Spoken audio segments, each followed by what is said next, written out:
The Boston Celtics are going to the NBA Finals. The Boston Celtics are going to the NBA Finals. The Boston Celtics are going to the NBA Finals. Oh my God.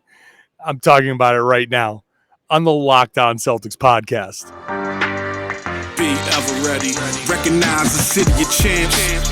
Boston, baby, we do what you can't.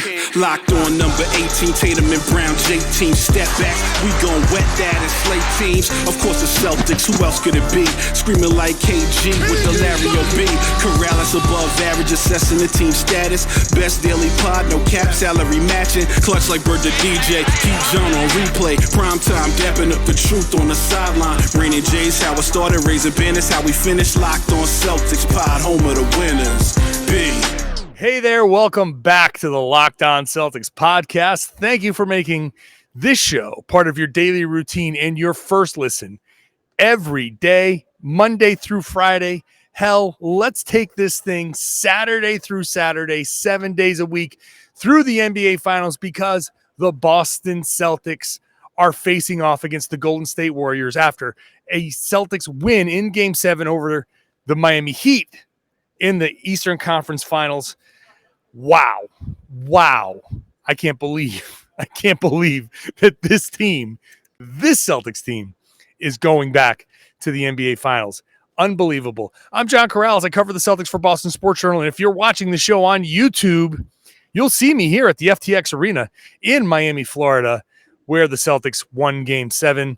So, I'm traveling with the team. I'll be out there in San Francisco as the Celtics kick off the NBA Finals. So make sure you're subscribed. This show is free, available everywhere you get your podcast. The show is on YouTube. I haven't checked the latest subscriber numbers, but I think we're close to the 6,500. So as long as I get to that 6,500 before the finals start, I'll count it. It's been 500 new subscribers throughout the each round of the playoffs. So I think we're going to get there for this one. This show, by the way, is brought to you by BetOnline. BetOnline has you covered for all the props, odds, and lines this season. More of them than ever before. BetOnline is where the game starts, and the Celtics will be, I think, underdogs when they face off against the Warriors. We'll take care of that later. I will do a crossover with Locked On Warriors. That's coming as well. But honestly, I'm flying by the seat of my pants here. Just finished writing my piece for Boston Sports Journal. Just finished a lot of work here, and it's about 3 a.m., but we're celebrating this win, and we're just going to walk on through it. Later on, we'll get into why this is, I think, a reason to celebrate for these guys. We'll talk a little bit about Al Horford. We'll talk about Al Horford for once here, but let's talk about the game a little bit. Let's get into this game. The Celtics were 100-96 winners. I've got the box score right here. For people who are listening, that's me rattling the box score. Celtics didn't make this easy, but they came out strong. They came out with the requisite, I think, energy, intensity. If they had come out with this level of intensity, this thing would have been over in 6. I will say that a lot of us in the media, not happy that we're here. I know it's a trip to Miami, but I'm not happy to have been here. I think all of us in the media would rather have been at home in Boston. I would have loved to have had a dinner in the North End and just enjoy a couple of days off, a little nice, easy Celtics practice, but they have to make it hard on themselves, right? That's the story with this Celtics season. One way or another, it's going to be difficult for these Celtics, and very often it's self-inflicted. The Celtics keep making things hard on themselves. Every chance this season, it's the story of this season. When Derek White said, if it's easy, it ain't us. Like, that is the story of this season. One way or another, whether they win the championship or lose the championship, that's the headline, that one succinct headline for this season, because the Celtics didn't make it easy for themselves in this game. They started out great. First quarter, 32-17. They limited their turnovers. They came out. They were the better team. But at the same time, they were missing layups. That 32-17 could have been 37-17 easily. Could have been a 20-point first quarter lead. Then in the second quarter, Jimmy Butler gives them a boost. The Celtics fall apart. They fall apart late in the first half. They end up with a 6-point halftime lead. Then third quarter, again, they come out strong. First quarter, third quarter, they came out strong. They did a great job, but then they started giving the lead back, right? They won that third quarter by 1. They end up losing the fourth quarter. They built up a lead to 13 in the fourth quarter, and it looked again like the Celtics were going to be running away with this thing. And I was starting to write my recap and all of that stuff, and it looked like the Celtics were just going to be we're going into another blowout, right? And then they get stagnant. And this is where the Celtics make life hard on themselves. They get stagnant again. They start playing, really, it seemed like not to lose. And everything that was working for them, they just kind of abandoned it. So through the first 3 quarters, Jaylen Brown was fantastic. In the fourth quarter, he got 1 shot. And I just don't understand why the Celtics continue to do that. But that's where we are. This is who this team is. They get away from things that have been working for them. How they've gotten to the NBA Finals is kind of beyond me, but they continue to get away from things that worked. And what does that do? Looking at some of these individual performances, Marcus Smart, a lot of people getting on Marcus Smart's ass after this game. Still, I know we're celebrating a win, but we're still talking about Marcus Smart. Smart in the beginning in the first quarter was not great. He was forcing a lot of shots. He was quick with the shots, and I was like, "Oh, this is not a great game from Marcus." Then in the second quarter, third quarter especially, he was great. Defensively, he was great. Getting to the rim, he actually turned things around, and we were getting a really, really good Marcus Smart game. And then in the fourth quarter, when they got stagnant, the offense just completely stalled. The Celtics were trying to work every last second off the clock. Instead of building their lead, they were just trying to bring everything down to like the last 5 seconds and then try to hit a jumper. And what ended up happening is Marcus Smart ends up feeling like he has to make a play. And he tried to make a play and he didn't.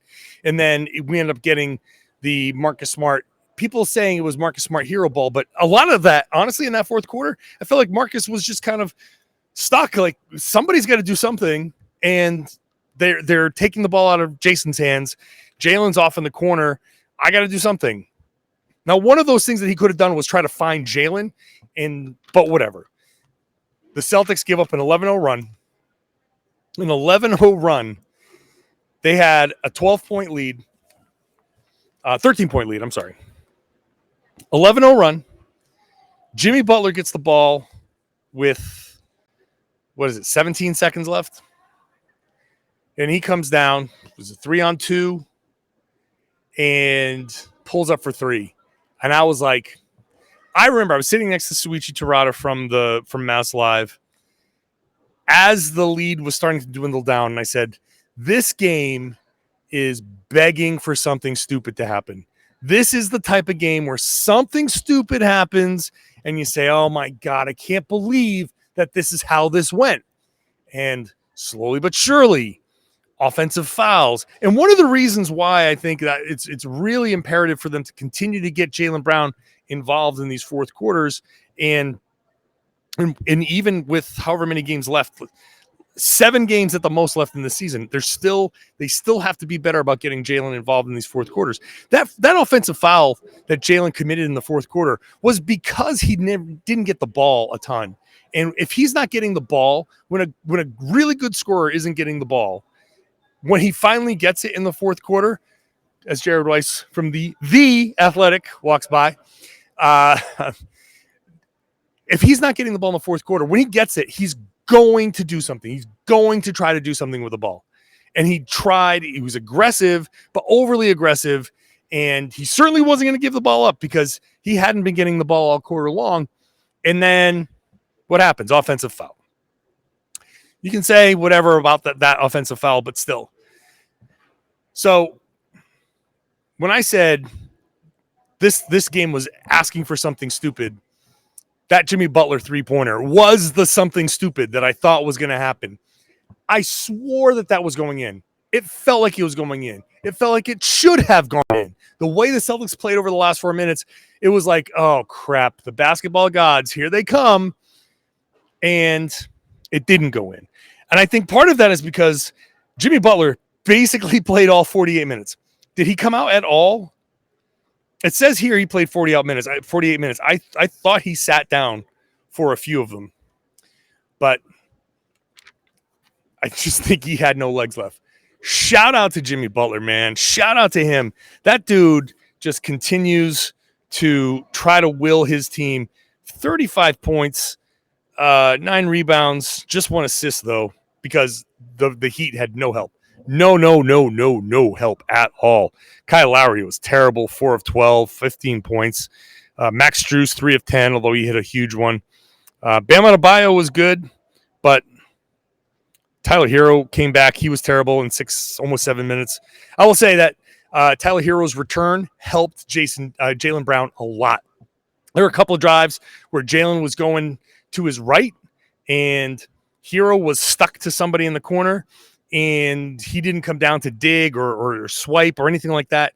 If it was Oladipo over there, they would have swiped at Jaylen. I can absolutely see two drives that would have been turnovers in the past were not, and that's entirely because Tyler Hero was on the floor as the help defender. He did find Bam Adebayo for a nice and one, but he was just terrible defensively. I'll get back to more of the game in a minute, but first, let's talk about BetOnline. The number one source for all your betting needs and sports information. The Celtics are opening up game 1 as 3.5-point underdogs in Golden State. I haven't seen the odds for the series, but this is the least surprising thing. The Celtics opening up as 3.5-point dogs in Golden State. Of course, because Golden State has had a lot of time to rest. So any little nagging things like Steph Curry, I know, turned an ankle. He turned an ankle in that last game, the clinching game against Dallas. Draymond Green had something that happened. I forget what it was in that clinching game. All those things can be rested and rehabbed and all of that stuff. The Celtics are coming off this game with 3.5-point underdogs. I'm surprised it's not more with the way these guys are banged up. Marcus Smart after the game said his entire right side, his entire right leg is just, the quad, the ankle, the foot. It's all just, he's trying to play through it. He actually came out in the first quarter to readjust his ankle brace. Robert Williams was terrible in this game. Terrible, because he's just so damn injured. He's hurt, and he can't be himself. And I think that got into his head.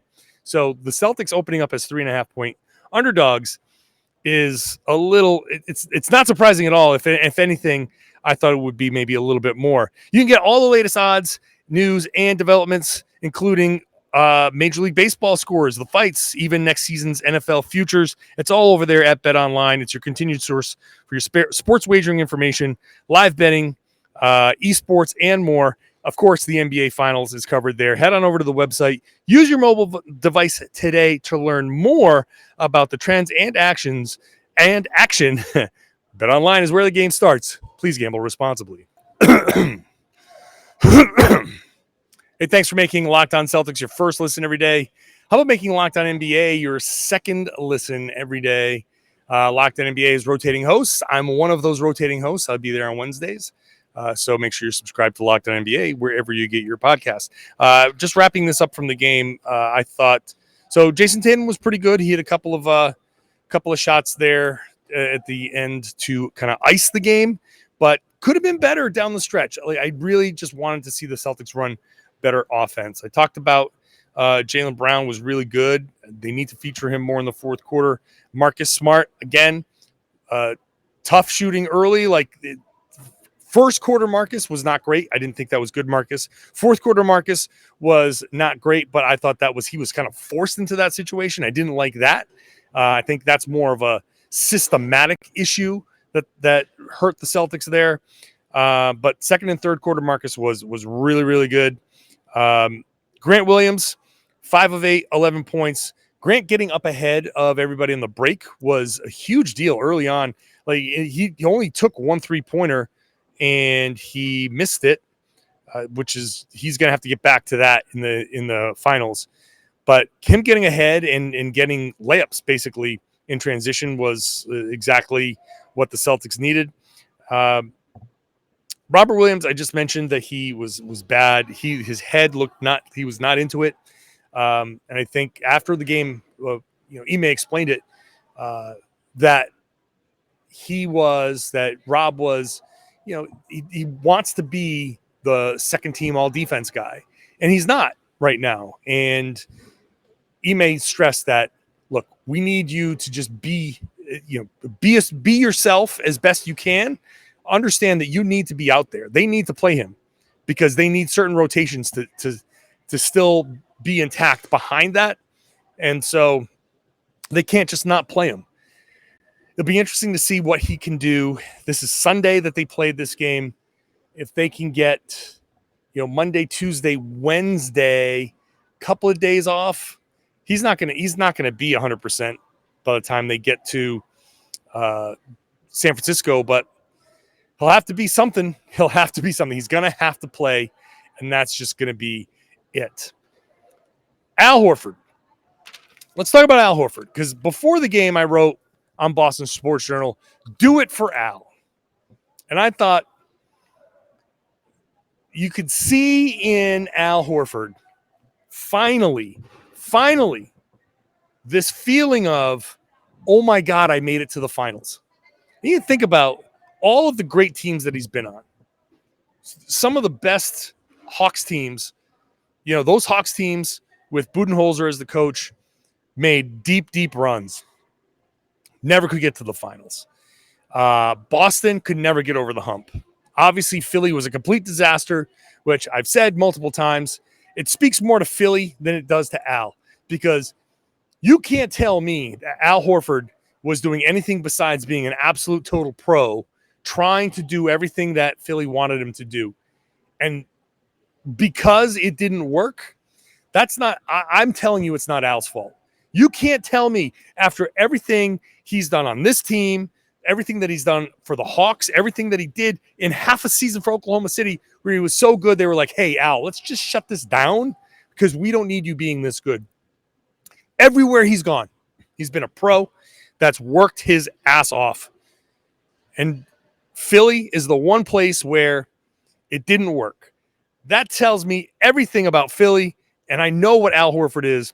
So I am very happy that Al Horford gets to go to the NBA Finals, and that Philly fans probably watching this, rooting against the Celtics, got to watch him be the guy who got that last rebound. Actually, it was Jaylen Brown who tipped the rebound out, but it was a Horford that came up with the loose ball. Horford throwing that ball up into the air at the end when he got that last rebound in the final play.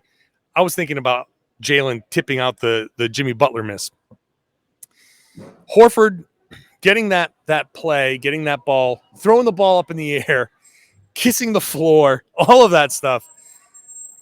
I asked Horford about that after the game. He's like, I didn't know how to act. I didn't know what to do.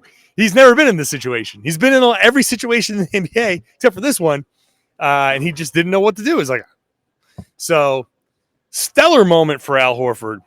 I thought the Celtics, if they had cost Horford his chance to go to the NBA Finals, I would have personally been mad at this team. Like I joked before about, like, I'm mad about having these guys making us all, come on down here. Like, I don't know.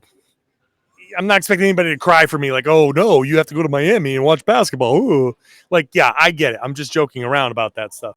But I legitimately would have been pissed off about the Celtics costing Al Horford that opportunity, because this is basically his last chance. I don't know what next year's going to be, but this is his last chance to do it this way at this level of a competitor, probably. Next year, I think he's going to slow down a little bit because he's had this deep run. This is the opposite of the OKC thing. He's had a deep run. What did he play in this game? How many minutes? He played 44 minutes in a conference finals game 7. 44 minutes. And they needed those 44 minutes. The Celtics at the beginning of the fourth quarter gave up 2 easy buckets. Robert Williams was playing so poorly. His head was not there that Ime, even with 3 timeouts, calls that timeout after they gave up those 2 buckets, sits Robert Williams down, puts Al Horford back in, and the Celtics go off on a 16-6 run. And that's where the game turned. That's what gave the Celtics enough cushion, like just enough cushion, just enough to get that, to get this win, like just enough. But it was Al Horford coming back in that helped fuel that. If the Celtics had cost him this opportunity to be this much of a player, to be this much of an impact, to have this much of an impact on a championship team, potential championship team, it would have been one of the stains on Tatum and Brown's career. But they come through, and Horford gets to have his moment where, if you look at my latest piece on Boston Sports Journal, the photo is him kissing that Bob Cousy trophy, the Eastern Conference Final Championship trophy. And I just think that moment is so important for Al Horford because it's just a testament to the work that he's done. It's finally the culmination. Finally, he's off of that stupid graphic of most playoff games without going to the finals. You can leave. I don't even know who's second, but congratulations, you're first now. Al Horford can now say he's gone to the finals. Now, hopefully, in a couple of weeks, I get to sit here with either the Garden behind me or the Chase Center behind me and say, Al Horford is a champion. That would be fantastic. But for now, Horford getting this opportunity, having such a major impact. He was so good defensively in this game. So good. That block on Max Strus was so amazing. The block out on the perimeter, I think he blocked Tucker. He blocked a 3-pointer. That's unbelievable defensive work. Unbelievable. Now he's going to turn 36. And I remember saying this a month ago, maybe more. The one thing I wanted for Horford was his birthday is coming up. His birthday is the beginning of June. June 3rd, June 6th, something like that. He's never gotten to celebrate that in an active locker room during a series. Like, he's never had like a practice jersey on and then having like birthday cake coming out. But he's going to get that now. He's going to get an actual birthday celebration as he's still playing basketball, which is something he's just never had before. That's awesome. I mean, I'm definitely a Horford guy. Like, I think Horford is such an important player on this team. I'm just happy for him. I'm happy for him. And now, at this point, some of you might be saying, John, what are we celebrating? What is this? We don't hang these conference championship banners. What are you celebrating? This is just one step. Totally agree. I get it. This is not the Boston thing. You know, and Ime said it. There's probably 3 different videos of him saying, we don't hang conference championship banners in Boston. There's still work to be done. That is 100% true. But when I come back, I'm telling you, take a moment to savor this. Just take one day to savor this moment before you say, okay, we're moving on and there's another job to do. Just take this moment. It's a holiday. We'll talk about that in a minute. The Boston Celtics are going to the NBA Finals. Miami Heat, as if you're watching on YouTube, I'm going to just turn to the side here and say, this is it. They're not playing basketball on this floor anymore. This floor, they're going to pack it up. It's done. Break the thing down. They got other stuff coming in here. And concerts and whatnot. But this is it. Tomorrow, Jimmy Butler's going to come to this arena and clear out his locker. And they're going to do their exit interviews. And it's bye-bye. He's, for all I know, he's going to go have knee surgery because, you know, it's who knows. And let me just say, I know a lot of Heat fans have been in the mentions This has been different. Like, Nets fans, I said Celtics in 5, and the Celtics swept, and I had a very big I told you so moment. I said Bucks in 6 because I thought the Celtics were better, and I had people say you're disrespectful, and the Celtics won it in 7, and I definitely felt like I had an I told you so moment. This is not how I thought this series was going to go, and this is not a victory lap. I'm not going to sit here and take a victory lap. I'm not going to sit here and crow to all the Miami Heat fans. I know that I've spent a lot of, and this is the Locked On Celtics podcast, not the Heat podcast. So I focus on how the Celtics are. What are the Celtics doing right? What are the Celtics doing wrong? And I know Heat fans want to come over here and listen and say, why aren't you giving the Heat credit or whatever? Because I focus on what the Celtics do right and what they do wrong. That's my focus. I will say, now that it's all over, shout out to the Heat, Jimmy Butler especially. They just wouldn't go away. After that game 5, they were dead and buried. I listened to the Locked On Heat podcast. I heard Wes Goldberg say, hey, man, this is over. And he wasn't alone. He wasn't wrong to say that because everybody thought it was over. The way they looked at the end of game 5, this was done. It was like a gladiator, like a gladiator fight where they're just sitting there waiting for the thumbs down to come in and like end it. But they fought, man. They fought. They took that game 6 and they almost took this game. The second the Celtics let up, the second the Celtics gave them an opportunity, they took it.